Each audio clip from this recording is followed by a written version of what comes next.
not change for the better. Today, I'd like to go through some of these violations as mentioned by Congressman Acop.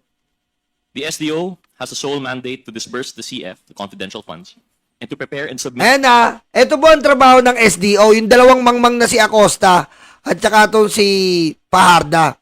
Refers to the head of the agency or a regular employee designated by the head of agency to be in charge of making disbursement of confidential funds and or intelligence funds. So receive and accountable. Therefore, sila po ang accountable sa pera na nadi-disburse. Kaya kailangan po, alam nila ang pinaglabasan ng pera at alam nila paano ibalik sa kanila ang pruweba ng mga pera. Kung resibo man yan, acknowledgement receipt. Pero sa tono ng salita nila, ang sabi nila, wala na po kaming alam, basta ibigay lang daw po kay La Chica at Nolasco.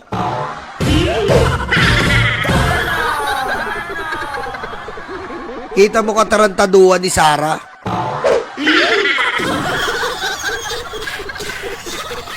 The liquidation report of cash advances with the relevant supporting documentation as prescribed under the joint circular. Siya lamang. On the other hand, a security officer is a personnel who has been officially designated as such to have access to security information. Klaro po ang kanilang mga responsibilidad. Ang SDO po ang sa disbursement o ang sa pagbibigay ng pera. Ang SO naman, yung security officer naman, ay binibigyan lamang ng access sa impormasyon. To elaborate and para po sa kaalaman ng lahat, under the joint circular, the SDO is personally tasked with the disbursement and liquidation of confidential funds. Ang SDO ang tagabigay ng pera, siya lang under the joint circular.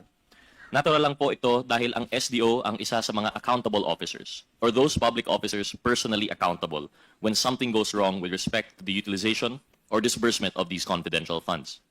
And this is precisely the reason why kinakailangan may fidelity bond ang SDO. The fidelity bond is there so that if anything happens to the funds while it is in the custody of the SDO, sigurado na may maibabalik pa rin na pondo to the government through the bond and for the security of the taxpayers. Yung head of agency is also personally tasked to oversee the agency-wide use and disposition of confidential funds. Siya rin ang nag-a-appoint ng SDO. Because of the functions that burden the head of agency is also an accountable officer. Sa makatuwid, yung SDO po yung inaatasan ng batas natin na humawak at siguraduhin mapunta ang confidential funds sa naaayon na confidential expenses. Yes, yun ang duties and obligation and responsibility netong mga SDO. Pero sa tono po ng sinabi nila na wala na silang alam, hindi mo pwedeng wala na silang alam. Biro mo tinanggap niya daw netong si Acosta na akala natin patay na.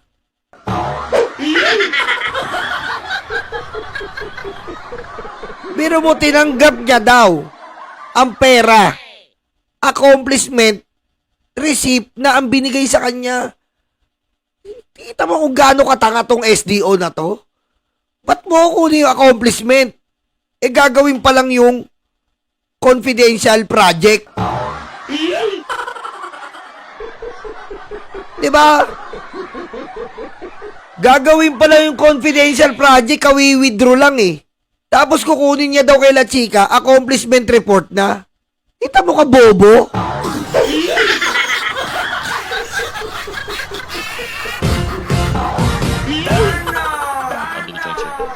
Hindi niya pwedeng i-delegate ang custody ng confidential funds dahil siya ang mananagot rito. Hindi niya pwedeng iutos sa iba. Hindi pwedeng ibigay sa security officer. In the case of SDO Edward Fajarda of the DepEd, while he has admitted to having encashed the 3 checks amounting to 37.5 million pesos each, he has also claimed that he did not know or had no way of knowing how the funds were to be utilized after handing them over to the designated security officer.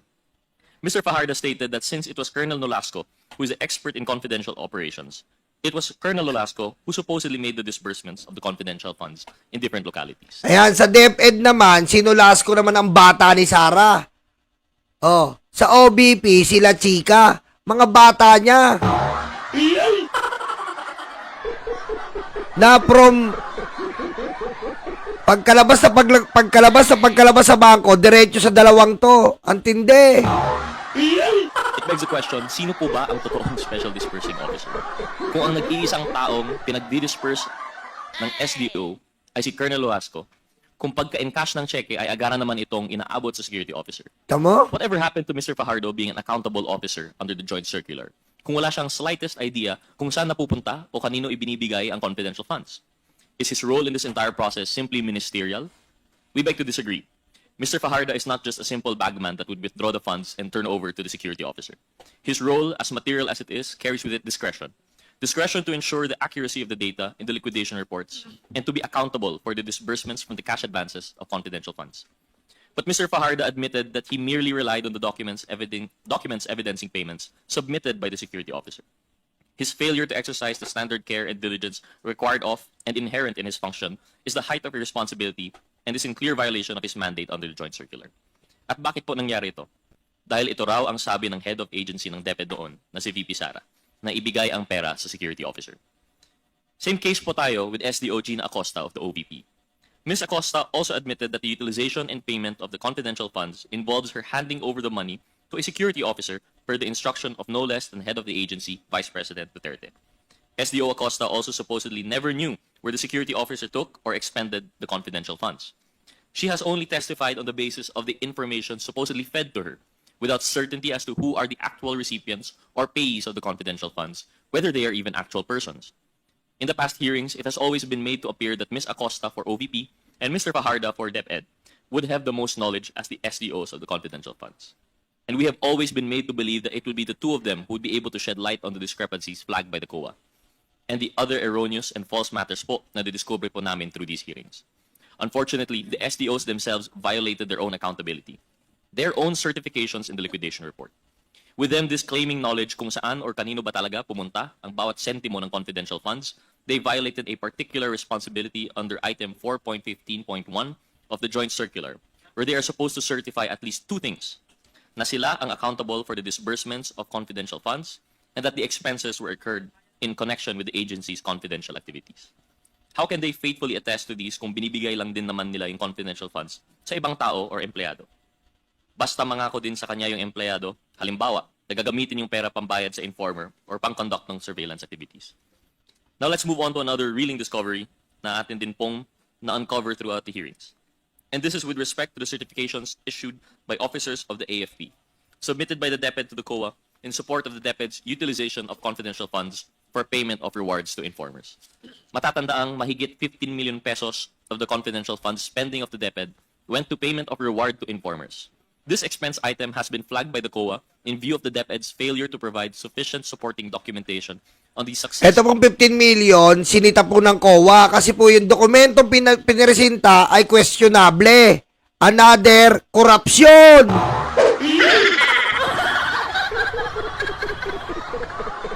Ay, OMG! OMG, maraming salamat. Nakakatulong ka na naman para sa ating Arinola sa EDSA.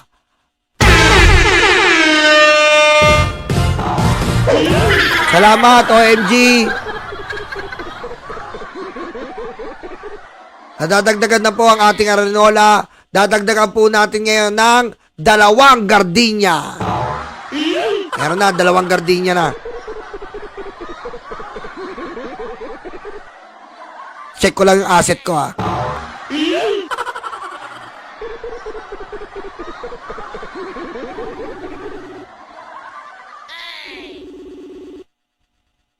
Hello? Hello. Hello? Hello, boss. Oh, dagdagan mo na ng 2 gardenia, ha. Tas ano na, coke, dagdagan mo, ha. Oh, 1.5. Oh, 1.5. Gardenia. Oh, ha. Eh, Palaman, lagyan mo ng palaman, cheese whiz. cheese whiz, para matamis. Oh, yung basta may medyo, yung nasa bote, ha, yung nasa bote. Ay, mote. Ay, mayonnaise. Oo, wag yung maliit, ha, medyo malaki na kasi patay gutom yung mga nandun, eh. Baka maubos ka agad. Patay gutom yung mga hindi pa nakain yun, eh. Nakakibig sa Dali, kaya mga 7-Eleven. Mag-joyride ka na lang uli, ha, balikan na. Oo nga. Arinola, ha, 2 kulay green. Sige. Sakto-sakto yung pagdating ko, kulay green talaga. 2, iparisal mo na, 2 kulay green Arinola. Okay, copy. Okay, update mo ako. Sige. Okay. Ayan, maraming salamat po sa mga nagbigay. Nakatulong po kayo. Arinola sa EDSA. Ang kaagapay mo ng mga luga sa EDSA.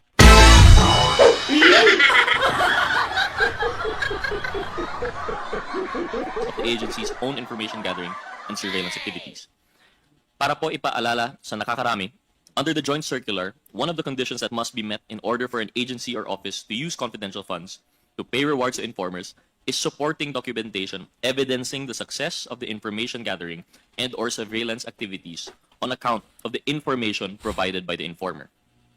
Based on the respective accomplishment reports and the acknowledgement receipts submitted by the OVP and the DepEd, the total amounts utilized for the payment of reward to informers is 96,980,000 pesos for the OVP, covering the period from the fourth quarter of 2022 until the third quarter of 2023, and 21,921,000 pesos for DepEd from the first to third quarters of 2023. Maganda yan Project Aruga, yan. Maganda yan, Kamandaga. Natuwa na naman ako sa iyo. Ayan po ang atin.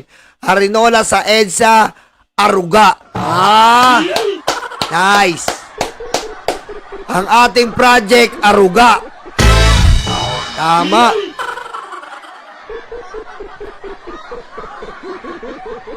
Maganda yan, pare, Aruga.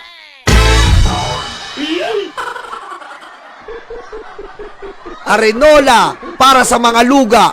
Aruga. Tama, Aruga. Dapat sa Mary Grace, sabi ni Sharon, ang pinapunta mo, boss nyo. Hindi po tayo, mahal po yung Mary Grace. 2,000 yung cake nun. Tapos kakain lang yung mga luga. Tama na sa kanila, gardenia. Saka na po, pag may sweldo po, mahal yung Mary Grace Okay lang sana, puro piatos. 2,000 po yung cake nun.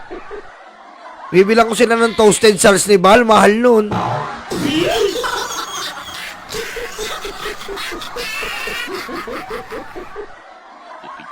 This is a total of 118,901,000 pesos. Napakarami po sanang classroom, tuition, sweldo ng guro, at iba pa ang pwedeng paggamitan nito. I stress also that this amount of money is just for supposed... Ay, teka lang, may nagsalita. Sabi ni Peterson, hello, good afternoon. My father is person with disability. My mother is housewife. My 3 brother graduate school, junior, at ALS learn, high school graduating from Katigbak family. Thank you, Peterson, Payment of rewards. It does not include all other things for which confidential funds were spent for. When inquired about the certifications which the DepEd submitted to the COA, former Undersecretary and Chief of Staff of the Office of the Secretary of DepEd, Mr. Michael Poa, admitted to having asked retired Major General Nolasco Mempin to secure said certifications from the AFP as a means to justify the use of confidential funds, despite DepEd not being directly involved in AFP-led activities.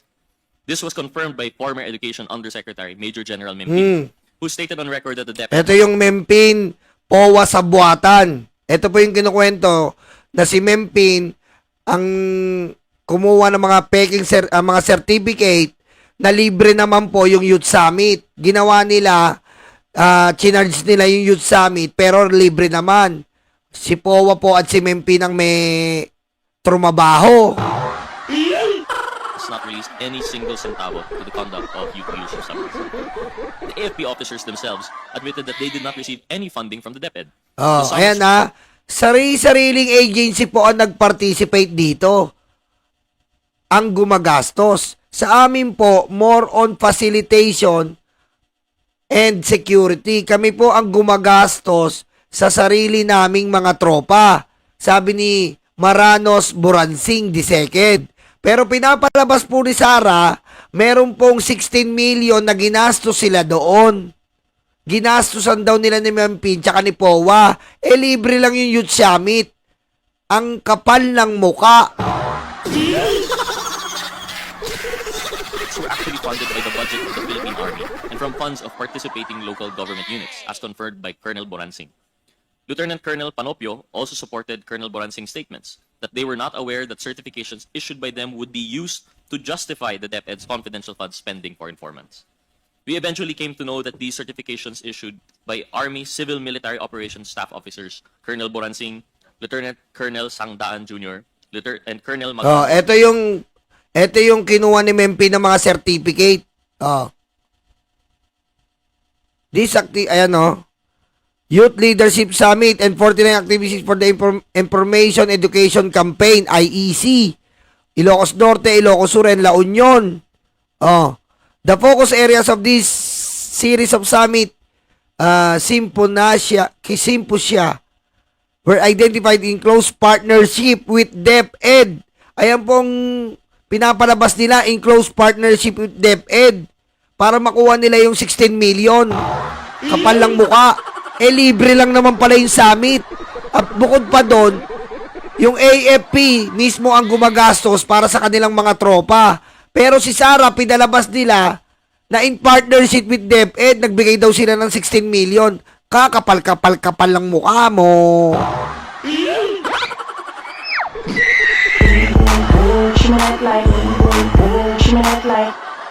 Panopio. For the Youth Leadership Summits and Information Education Campaigns in 2023 only showed that the fact that these events were successfully conducted at the different barangays in their areas of responsibility. This is yet another clear derogation of the joint circular. DepEd misleadingly made it appear that the agency used confidential funds for youth training programs, when in truth it was the AFP and the LGUs which actually shouldered the expenses from their respective confidential fund allocations. There was never any correlation between DepEd's supposed surveillance or information gathering activities with the AFP's successful conduct of its summits and campaigns in partnership with the LGUs. The DepEd took advantage of the AFP, rode in the coattails of the AFP. Ayan na, ito po yung kinuha ni Mempi na certificate. For your information lang, ito po yun. Yung pinapalabas nilang binayaran nila na libre po. Di ba po, ang kapal ng muka? Sobra, di ba? Para lang mapalabas nila na nagbayad sila ng 16 million. So, kung nagagawa po nila to, ganoon din ang ginagawa nila kay Mary Grace Piatos. Nuknukan po ng sindikato si Sara Duterte. Sindikato manang-mana sa tatay niya. Kita mo yung mga mindset niya kung paano niya naiisip yung mga ganito. Paano niya naiisip yung mga ganitong mga pagpabemeke ng dokumento. Ganoon din ginagawa niya sa Davao. Into issuing certifications for a project that is not the DepEd's to begin with. And who could forget the many anomalies we were able to uncover with respect to the acknowledgement receipts or documents evidencing payment submitted by the DepEd and the OVP to the COA. With the select few that we were able to highlight throughout the hearings, ay marami po talagang lumutang na discrepancies na ni dapat ipasawalang bahala. We were able to trace the disbursements by counter-checking the dates indicated in the ARs, and we came to know through this hearing that DepEd SDO was able to complete a job that we believe is humanly impossible. An examination of the acknowledgement receipts submitted by the DepEd for the first quarter of 2023 revealed that Mr. Fajardo made disbursements for 38 consecutive days. Oh, And yan. for 35 out of those 38 days, payouts were made to at least 10 to 26 people per day and for various purposes. For example, reward payment, incentives, supplies, rentals, traveling expenses, etc. This is something that could not be easily missed because the acknowledgement receipts, at least for the DepEd, have fields where the payees indicate the date they received the payment and their own addresses or location. We will recall that on February 21, 2023, or the very next day after SDO Fajardo encashed a 37.5 million peso check with the Land Bank, the SDO made 7 disbursements already in 7 different locations, as evidenced by the acknowledgement receipts recorded for that date. Hindi ka paniwala for one person. Biro nyo po ito ha. Ito nakaka-alarma. Ito ha. Isang araw. 1, 2, 3, 4, 4 sunod-sunod. Lagas ang tiga 100,000, 100,000, 4. Grabe ah. Simultaneously to. Oh. Ay hindi. Hindi po pala 4, 7. 7. Grabe, 7 pala to. Kasama pala tong nasa kanan. Grabe 7. Nakapag-disburse kagad sila sa isang araw, 7.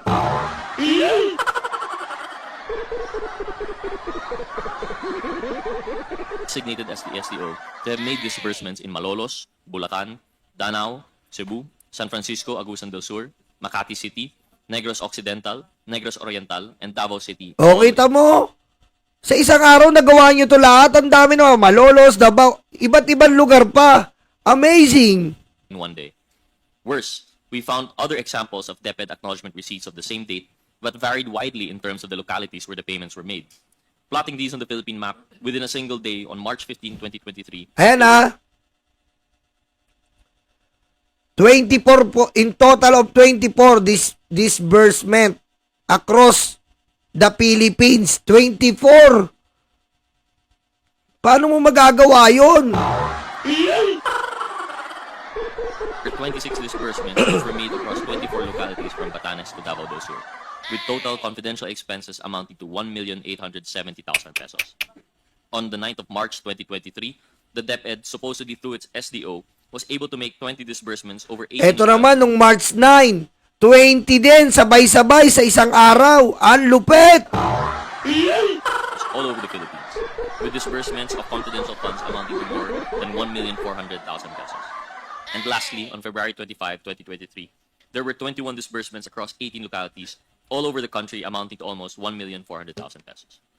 All three examples reinforce our point that no amount of imagination can make us believe that these disbursements were made to these people at these locations and at these dates. It is physically impossible. Even assuming that the DepEd has its satellite offices and field personnel all over the country, we should always go back to the joint circular as our Bible. The function of disbursing and of being accountable for the cash advances of the confidential funds is lodged with the SDO and the SDO alone. Delegating this function to any other officer or employee would run counter to the express guidelines of the joint circular and the safeguards that it entails. Unsurprisingly, the same discrepancies have been observed in the OVP acknowledgement receipts, particularly for the payouts and disbursements for the fourth quarter of 2022. For everyone's recollection, this period refers to the 11 days when the OVP was able to use up 125 million pesos worth of confidential funds, and markedly, there were at least 3 days out of those 11 days that the payouts reached 100 recipients. For instance, noon pong December 23, 2022, based on the records and the AR submitted by the OVP to the COA, SDO Gina Acosta was able to disburse more than 15 million pesos Grabe, to ah. 103 distinct entities. December 23, nakapag-disperse pa ng 15 million. Amazing again. Holiday na, no? Holiday na. Holiday na, holiday na. Ang sipag, nagtatrabaho pa. Tila po ba naka-hyperdrive na ang naging pag-disburse ni SDO Acosta para siguruhing ma-expend ang allocated confidential funds sa OVP sa mga nalalabing araw ng 2022. Notably, the following day or Christmas Eve of 2022, these disbursements continued based on the 40 acknowledgement receipts from the OVP. Utik, December 24, meron din. Noche Buena na.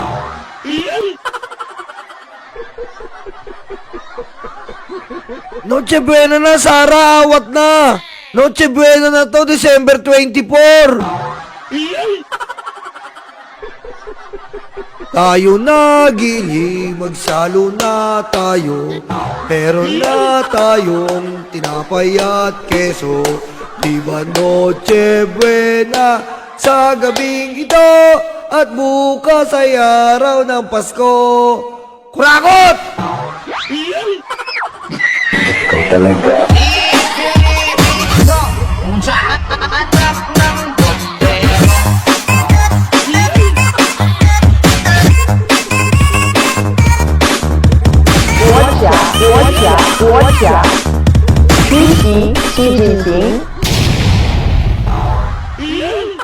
On this date, it spent a total of 5,429,000 pesos on supposed confidential activities.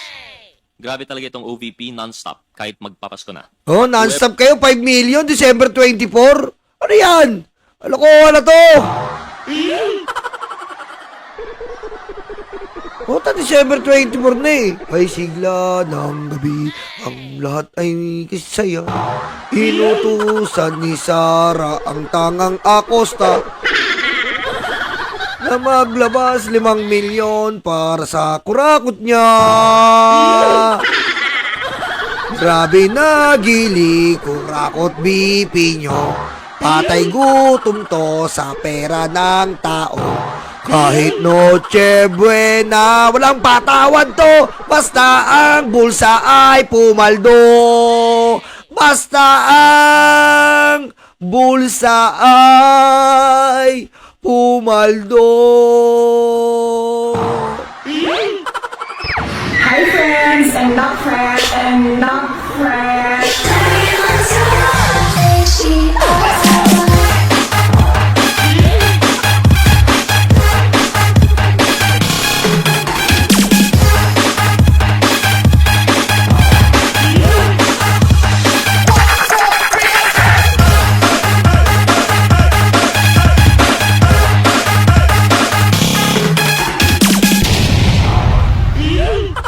Ever disbursed more than 5 billion pesos truly embodied the spirit of generosity during the holidays. Kita mo, natatawa si Congressman, oh. Natatawa siya, December 24, natatawa siya, eh. Miski nakakatawa naman talaga, eh. Wala lang opisina noon, tindi mo naman, sipag mo naman, Sara Kumurakot, patawad ka naman, may next year pa. If it was actually true, this amount was dispersed for confidential expenses. Lastly, we found acknowledgement receipts that the OVP reported and submitted for the fourth quarter of 2022, but bear dates outside the period for which they are intended to be used as proof. Na-observe po namin how the OVP fourth quarter acknowledgement receipts were dated December 2023, when they have been supposedly paid out to and received by the recipients in 2022. Understandably, a person can instinctively write the past year in documents when welcoming a new year. But we find it very eccentric po, kasi for a person writing a date in 2022 and mistakenly indicating the immediately succeeding year, 2023, wala po yata ibang reason dito except that the acknowledgement receipts were indeed executed in 2023. Kita mo yung acknowledgement receipt, kaduda-duda. Siyempre, magsusulat ka ng December 21, ginawa nila, kinudlitan nila yun para maging 2023. Ang galing.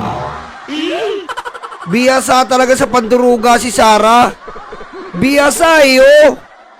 Biro mo, kinudlitan nila para maging 3. Amazing. Diba to? Diba to yan? Diba to? Ginanon sa ilalim mo para maging, para ma-justified nila na 2023. Amazing. Hoy, pare Banat Boy, mag-subscribe nga kayo yan para sumikat ako. Kapatid Banat Boy. And not in 2022, contrary to what the OVP is trying to establish. Sa dami po nang na-discover natin in the past hearings na sinubaybayan po ng publiko, we uncovered irregularities and deficiencies in the disbursements and reporting of the confidential funds allocated to the OVP and to the DepEd. This has been an extremely insightful exercise of our mandate as we were able to examine the sufficiency of our current legislation and how this current legislation safeguards us from potential misuse and abuse of public funds, as well as the potential malfeasance, misfeasance, and nonfeasance in the office by officers and employees of the government. Our task does not end here. It is now our duty to craft legislation that will protect the public coffers and ensure that they are not used and abused by public servants for their personal agenda. With that, Mr. Chair, I conclude my part of the... Oh, yan yung kay Congressman Gutierrez na isang araw ang lupit. Isang araw, ilan ang dinisburse? 28. Ang lupit. Amazing. At dinuga ni Sara yung mga dokumento. Oh, yeah.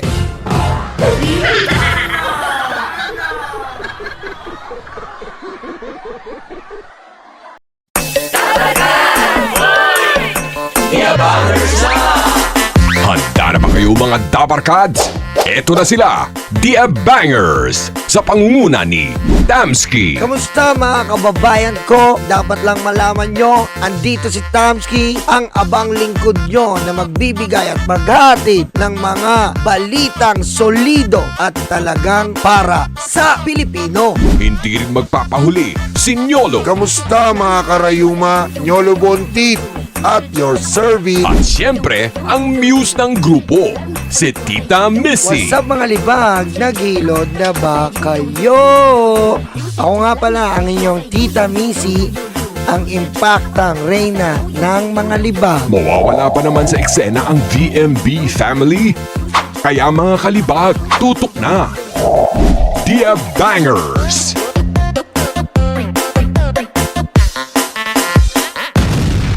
Kabahan na kayo.